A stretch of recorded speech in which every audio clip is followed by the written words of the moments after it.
அஸ்ஸலாமு அலைக்கும் வரஹ்மத்துல்லாஹி வரகாத்துஹு. துவாவுடைய முறையை பற்றி தான் இன்ஷா அல்லாஹ் இன்றைக்கி பார்க்க போகிறோம். உமர் ரலியல்லாஹு அவங்களுடைய காலத்தில் ஒரு மனிதர் இப்படி துவா செய்கிறாரு. யா அல்லாஹ், என்னை குறைவான மனிதர்களோடு நீ சேர்த்துரு அப்படின்னு சொல்லி துவா செய்கிறாங்க. இதை கேட்ட உமர் ரலியல்லாஹு சொல்கிறாங்க, நீங்கள் என்ன துவா செய்கிறீங்க அப்படின்னு கேட்காங்க. உடனே அவங்களும் சொல்கிறாங்க, இப்படி நம்ம கேட்கலாமா அப்படின்னு கேட்ட உடனேக்கு அந்த மனிதர் சொல்கிறாங்க, அல்லாஹ் குரானில் என்ன சொல்லுதான், குறைவான மனிதர்கள் தான் நன்றி செலுத்தக்கூடியவர்களாக இருக்கிறார்கள், அதனால தான் நான் அப்படி துவா கேட்கேன் அப்படின்னு சொல்கிறாங்க. உடனே உமர் ரலியல்லாஹு சொல்கிறாங்க, அந்த மனிதர்கிட்ட சொல்கிறாங்க, நான் எவ்வளோ பெரிய முட்டாளாக இருந்திருக்கேன் அப்படின்னு. இதுலேருந்து ஒரு விஷயத்தை தெரிஞ்சுக்கோங்க.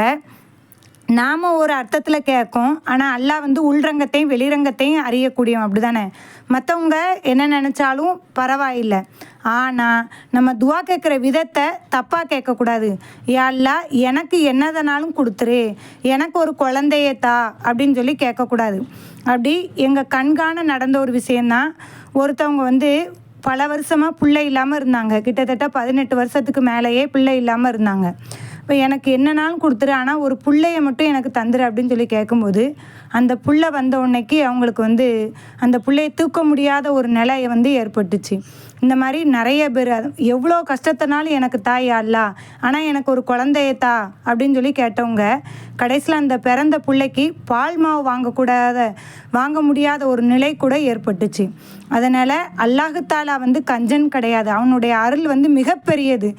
கேட்கக்கூடியதை நம்ம நல்ல விதமாக கேட்கணும்.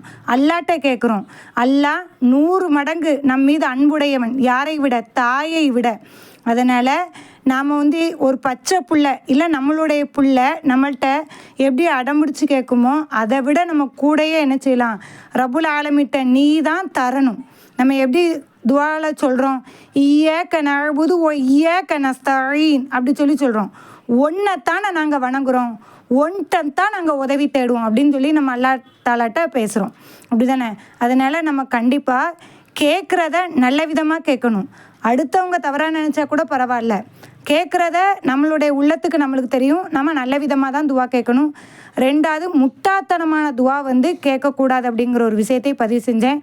இன்ஷா அல்லாஹ் நம்மளுடைய துவாவை நல்ல விதமாக நாம் படித்து எவ்வாறு நபி ஸல்லல்லாஹு அலைஹி வஸல்லம் அவர்கள் துவா கேட்டார்களோ, குர்ஆனில் அல்லாஹ் தஆலா எப்படி நபிமார்கள் துவா கேட்டார்கள் என்று பதிவு செய்கிறானோ, அந்த துவாக்களை நம்ம படித்து அது போன்ற துவாக்களை கேட்டு அதனுடைய நன்மைகளை பெறக்கூடிய நன்மக்களாக மேன்மக்களாக வல்ல ரஹ்மான் உங்களையும் என்னையும் ஆக்கி அருள் புரிவானாக.